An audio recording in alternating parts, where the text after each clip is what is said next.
All right, thanks everybody. As he's mentioned, my name is Jonathan Greecham. I'm really excited to be here. It's my first time in Berlin, so I'm excited to meet some of you guys throughout the day. Please feel free to come chat.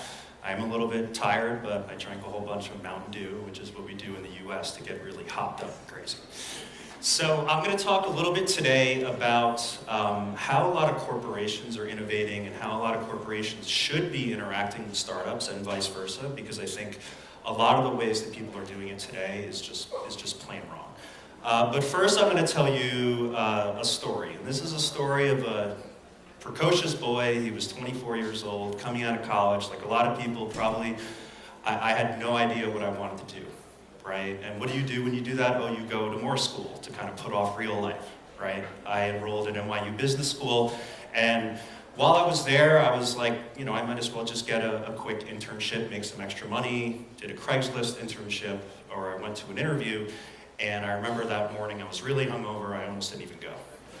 But I went, and I found that the best solution for a hangover is pure inspiration. Because as soon as I got there, I saw this company, it was amazing, I got the job, it was a $10 internship, and it was really just kind of your typical right place, right time sort of thing. We were building awesome software. It was called Game Trust. We were creating an online platform for games that would basically allow community, points, challenges, asynchronous gaming, you know, all this kind of stuff that right now Facebook does, and it seems pretty simple, but back in 2004, none of this was happening. Everything was offline. You would download games and play them individually. And we had this amazing CEO who in this picture has hair, now he doesn't. And we had an amazing investor too, which is Elon Musk, who in this picture didn't have hair, and now he does. But it was just an amazing thing to get into this company, to see this energy, to be able to do all this stuff. And because I was just kind of proactive, I went from intern to running all of the content to marketing really, really quickly. We raised $18 million of funding. We had guys like Elon Musk in the office. It was really exciting. We were building the future of online games. And every single day was an adventure, right? If you work in a startup, that's the best thing about it. If you're proactive, if you're willing to just be like, I don't know how to do this, but I'll give it a shot, if you have that attitude, you can go very far. I had no idea how to produce games, but I did, and we won a Billboard Award, actually, in 2004. Best game of the year was called Shroom's Quest for Puppy, which is interesting. The other thing too, you know, I was able to do these just kind of crazy, zany PR campaigns. We used to have this albino gorilla. Our theme was for you to evolve, right? Because most games were offline and we were trying to bring them online because that's obviously where everything was going. We would hire this white albino gorilla to start running around conferences and like evading conference staff and staging fights between a white gorilla and a black gorilla right in the middle and all this kind of stuff. And I was, you know, helping to negotiate a very large deal with AOL. So, you know, it's just really just got sucked up into the startup life. Every single day was an adventure, doing all these new things. Passion couldn't have been higher. And then there was this little startup called Facebook that announced that they were going to allow people to write games to their platform, which allows community in games. Except for them, you know, we came the other way around. We would give games, or we would give community to games. They would actually give a community games, right? So this was kind of the beginning of the death sentence for us. A bunch of other things happened along the way, but this certainly did not help.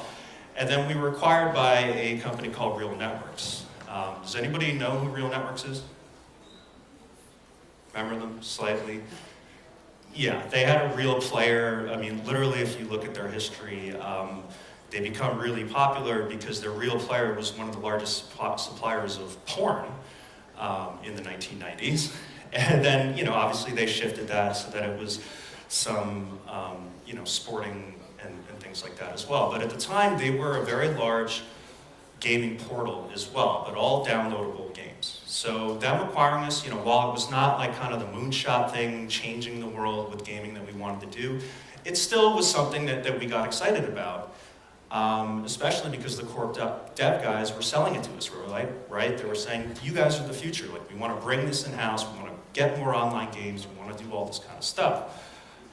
Now, that once you start getting inside the organization, that's really not what the case was, right? The corp dev guys are like, you guys are the future. As soon as we get into the organization, they're like, well, my KPI is to sell this many downloadable games this month. My KPI is to do this, right? We were literally just grasping to get on somebody's KPI within the organization.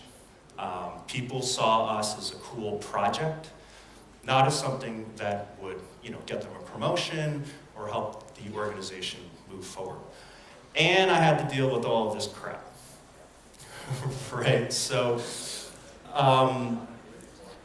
these people played golf on Sunday, and that's where they really made decisions. These two people are sleeping together, all this kind of stuff. This is probably, something that many of you guys deal with a lot. So around this time, all of my passion had basically just been disintegrated. I was putting on weight, I was taking vacation. That's something I never did at the start. I didn't take vacation. Every single day was fun and invigorating, right? Now I was taking vacations all the time. And then finally I got a call one day, and they kind of put me out of my misery. I love the way that they phrase it too, right? It's like, your position is no longer available. Like, does that mean that I'm fired? No, it means your position is no longer available, okay? Again, the greatest thing that ever happened to me. But then I actually moved to Colorado, lost probably the 40 pounds that I had put on at Real, although I probably put some of it back on again.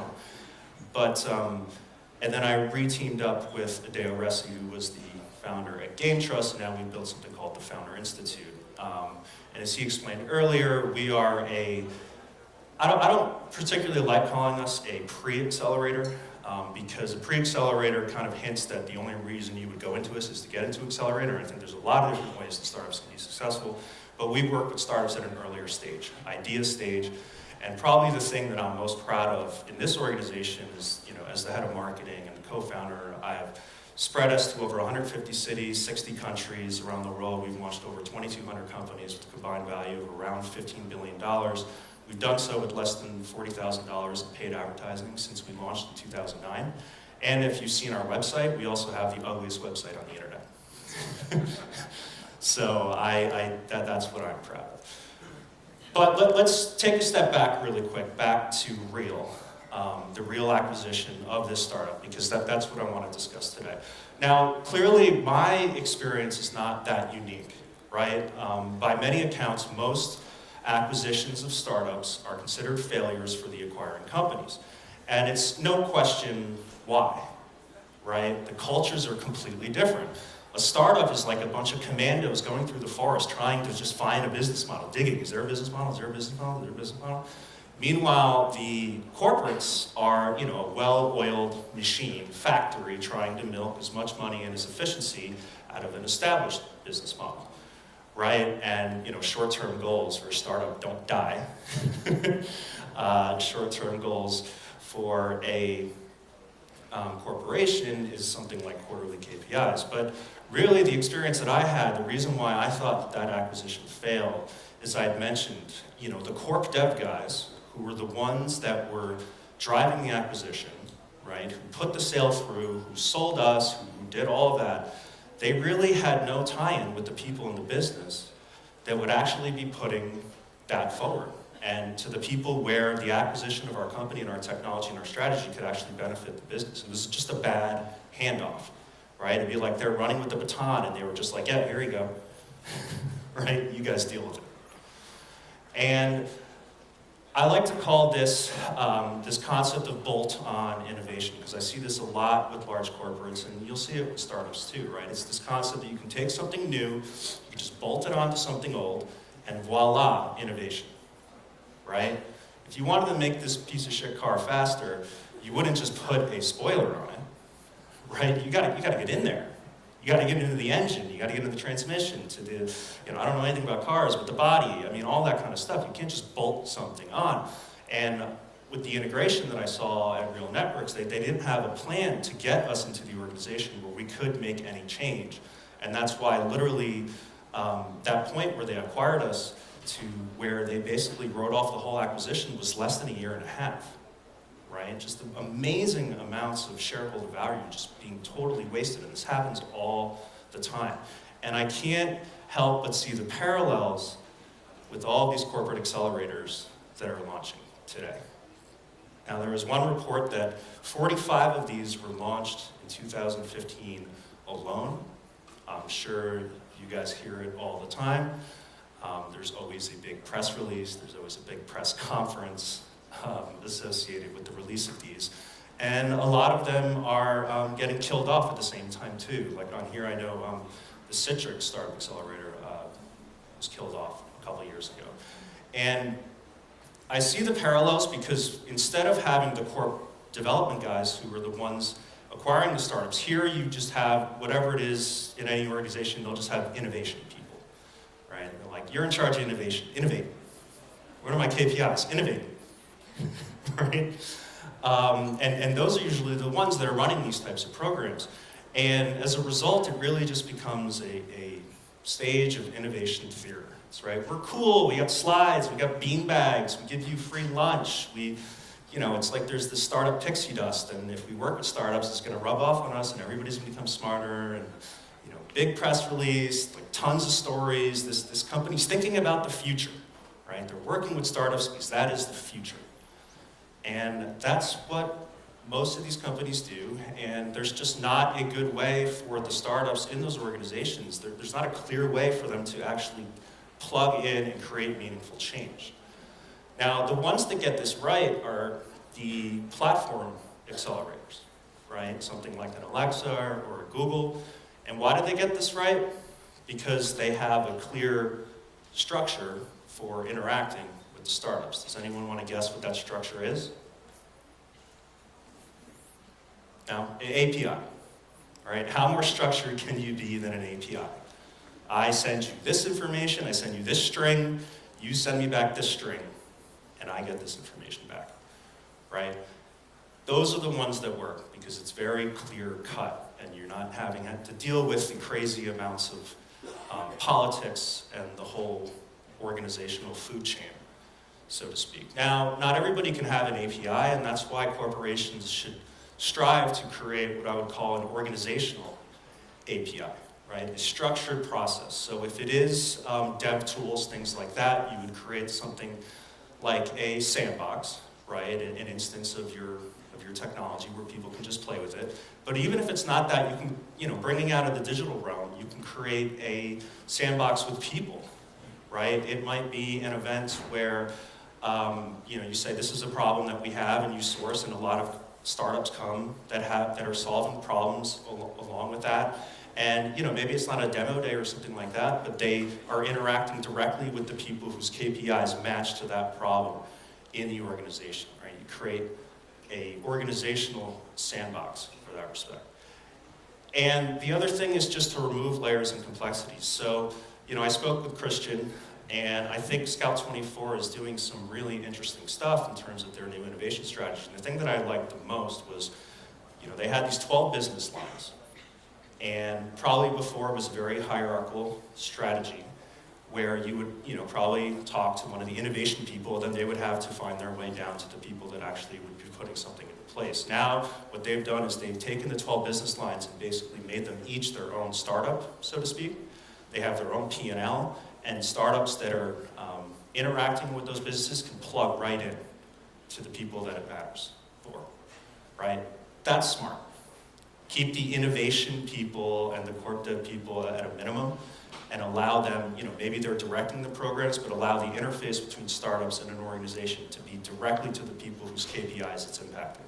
And as a startup, if you're working with a large corporation, you should be demanding this kind of stuff too. Now, maybe you don't demand it, but if you're not getting it, you might just want to have a conversation and say, this is probably not going to work for me right now because this is what I'm looking at, right? If an organization wastes a startup's time, that's kind of the cardinal sin. The startup, their greatest resource is time because they're always looking down the gun of this barrel, so to speak.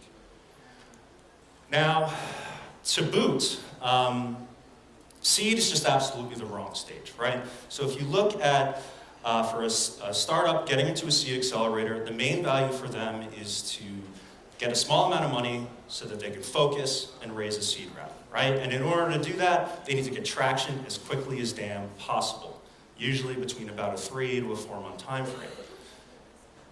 Speed, does that sound like something that a large corporation is going to allow you to do? Probably not. And a lot of these companies are too early, where a large corporation is going to want to have a lot of meaningful interaction anyway. And as far as the Seed Accelerator is concerned, it really is kind of a financial instrument that has been created where an organization can get a small amount of equity in a large amount of companies that they think will increase in value by getting traction in a 3-month time frame so that they can get a markup when those companies raise a seed round, right? It's a financial instrument.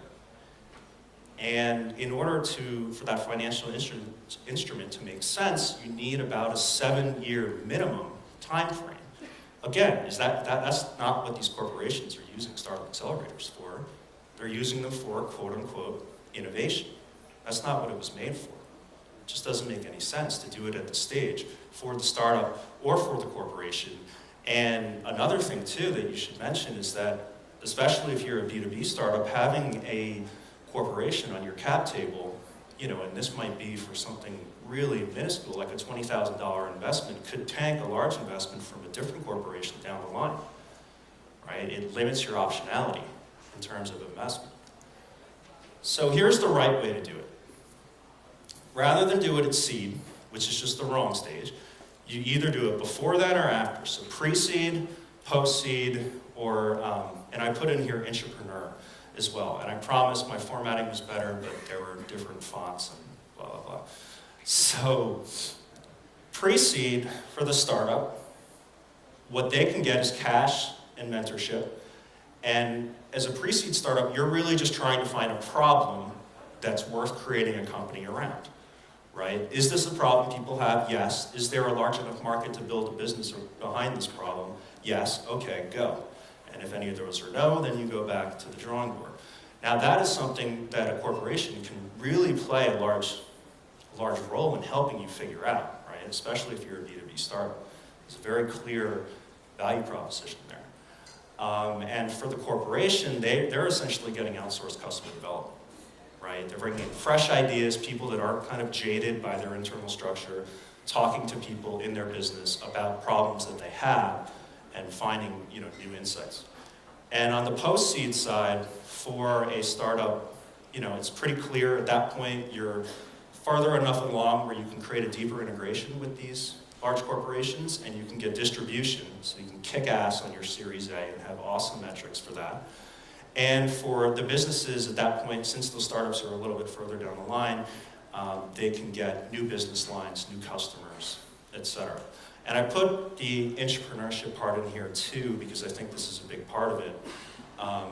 While there's always a big debate as to whether somebody kind of inside the business can create as much of innovation as somebody who's outside that's not kind of jaded by the processes.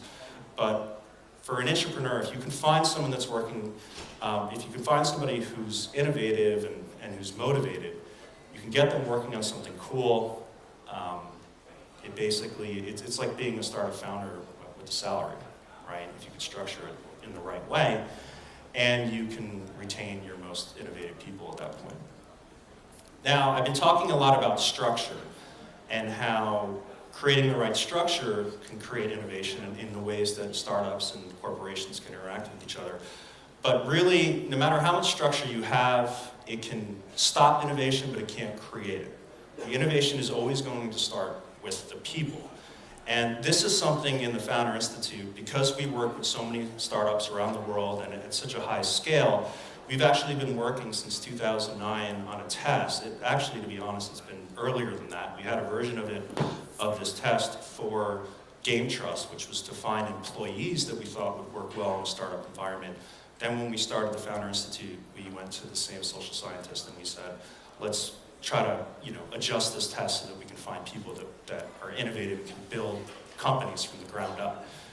So to this day, we've had 35,000 people apply to this test, over 5,000 enrolled founders, and we found 2,300 graduates, 79% accuracy in predicting success. So how do we do that? It's a combination personality and aptitude test.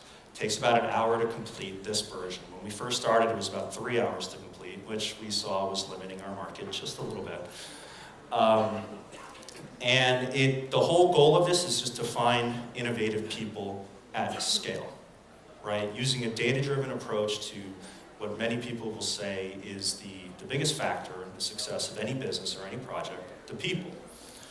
So what we found is the biggest one is something called fluid intelligence. So fluid intelligence is not IQ. IQ is really kind of like raw computing power. Fluid intelligence is your ability to learn a new rule set really quickly and apply it to a novel problem, right? So in layman's terms, it's your ability to think on your feet. And as I was saying back at Game Trust, I mean, that's, the best startup employees are the ones that can just tackle new projects really quickly and kick ass on it, right? And as a startup founder, I don't care if you're the best designer in the world, you're gonna have to learn a little bit of legal. You're gonna have to learn a little bit of accounting and all those types of things in the beginning, because you're gonna kind of have to do everything. So a lot of people ask, well, how the hell do you figure that out? And we figure that out through a series of questions like this one. As I said, the definition was to look at a rule set and apply it to a novel problem. In this question, you look at on that side, you see what the patterns are, and then you fill in the blank there. So the second thing that we see, and really it's the combination of these two, right? So you have somebody that can learn things really, really quickly and apply it really, really quickly. And then you have somebody that has high openness. This is a big 5 personality trait, and it really lends to, you could say it's to creativity. It also lends to risk-taking. It lends to not accepting, norms, challenging norms, things like that. It's really the combination of the ability to learn really quickly and this ability to kind of be like, no, that's stupid. That really creates a lot of the best innovators. And again, how do you figure this out? Well, this is kind of social science that's above my head, and that's why I don't do it. But it's a series of questions that you have to choose, and it determines if you are open. And we test a lot of other traits too, but these are the 2 main ones. And then the last one that I would say is the main one would be moderate agreeableness. So this is something, and I'll go over in a second, that apparently Europeans are low on the scale of.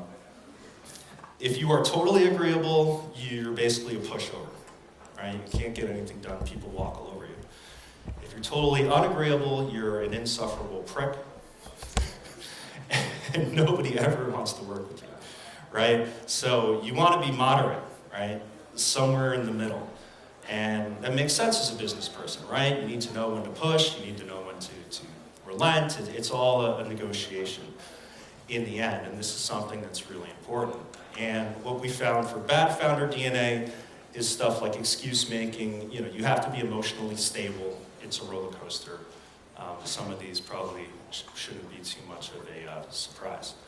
So those are the traits that we found to find the innovators. Now, just for something fun, I want to go through what some of the top ones that we found around the world are.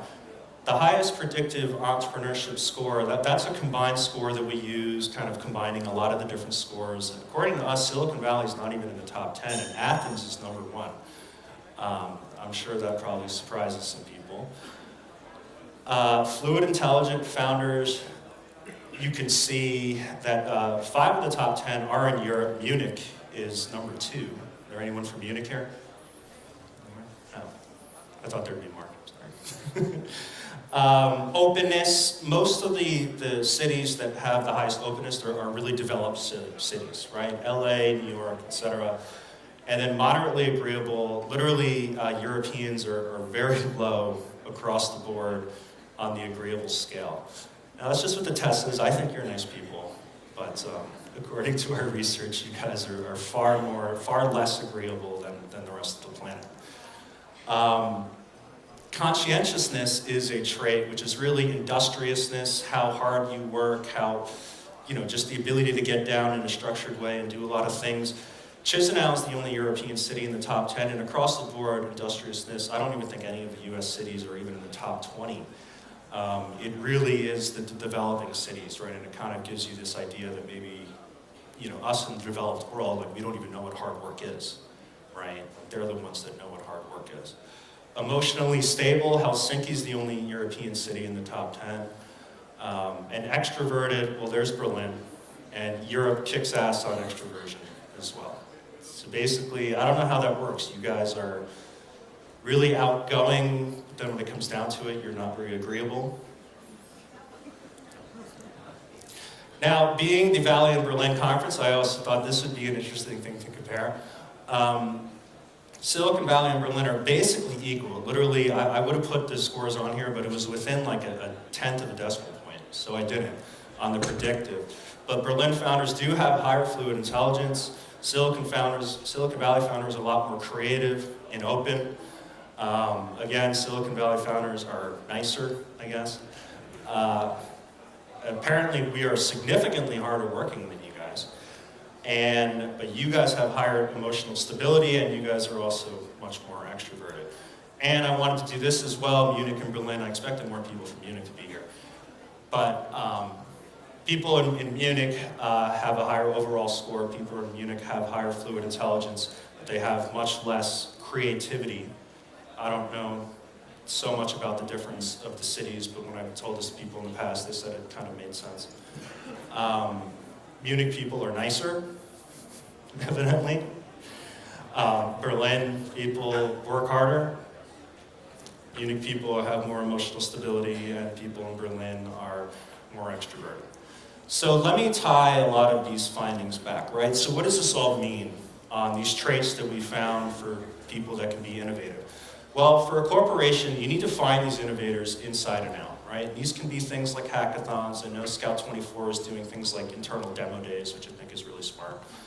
But at the end of the day, these shouldn't be really trying to find ideas. Everybody's got ideas, right? Ideas are a dime a dozen. You'll never have a shortage of ideas. You need to find the people. The innovators are not the ones that come up with the ideas. The innovators are the people that execute on those ideas. So any of these demo days, hackathons, should be less about ideas and more about identifying teams that really work well together to get it done.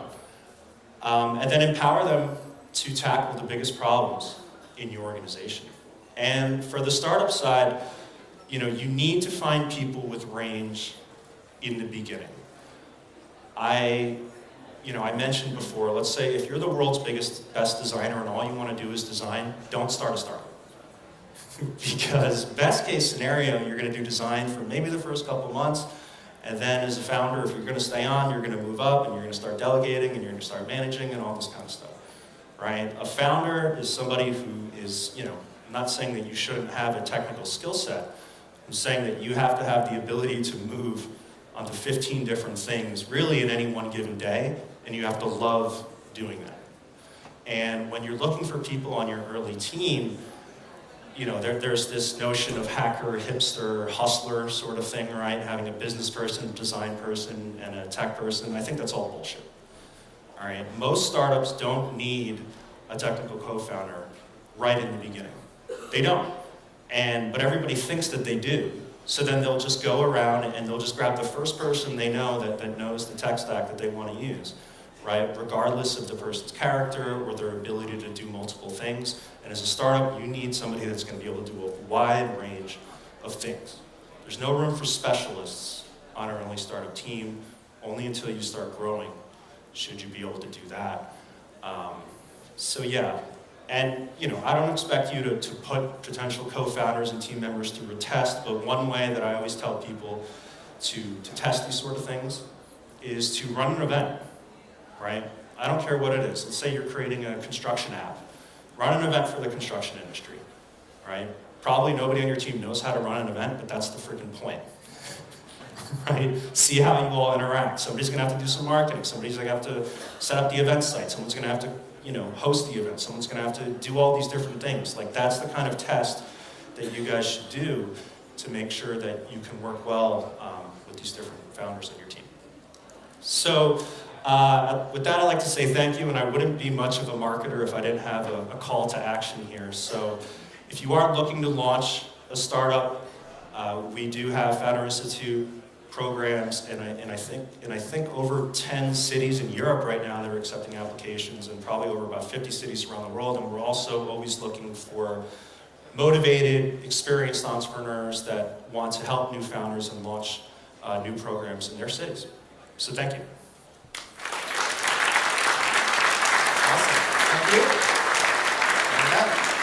Can you stay for 1 second for one question? Yeah. Okay, first of all, really importantly, you said you drank a lot of Mountain Dew because that's what you do in the US. Yeah. This is what you do in Berlin. What is this? It's called Club Mate. It's a drink that's very popular in the startup community. Techies drink it to stay. Who in here drinks it? See, everybody drinks it. So this is what you're drinking from now on. No more Mountain Dew. Cold turkey, okay? Oh yeah, have a sip and tell us how you like it. It's an acquired taste. Good. It's like a sweet Fernet kind of. Drink the entire bottle and then have 2 more at least before lunch, and then we talk again how you're feeling, okay? Okay, so really quickly, because you did go a little longer, I think it was a fascinating talk, it did go a little longer. Just quickly, some questions. Somebody asked, are the slides going to be made available? We can ask you that, are you comfortable with that? Because we will make the slides available whenever the speakers are comfortable with it. So we will inform you somehow, we'll figure it out. We have your email addresses, which is pretty good for that. Other than that, I have a question that I find really interesting that somebody asked. Why do you think Athens has such a high score on entrepreneurship predictive scores? Economy crisis? Or do you not have an idea of how that is happening? Yeah, I don't. I mean, a lot of it, you know, for us, the test and collecting all of this data is to find exactly things like that, right? I don't have an explanation for it, it's just what the data tells us. Okay, and another question regarding the data, and you see, I will pick these questions first. We'll ask you as well if we have time, but I asked these first, so use the tool. It would be interesting to know on what data set these findings are based, and is it only self-reported data?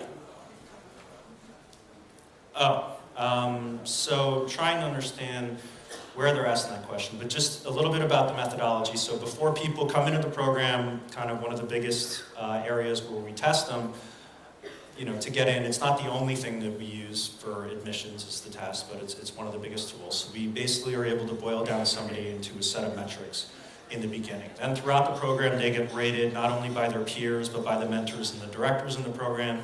And then after that, in the real world, we have team members that will then rate their performance in the real world, and then that all gets correlated back. So they do self-report what they're doing after they graduate, but we check it frequently. Okay, cool. I think that's all the time we have. Thank you again. Enjoy the Club Mate. You can talk to Jonathan, obviously, around here today.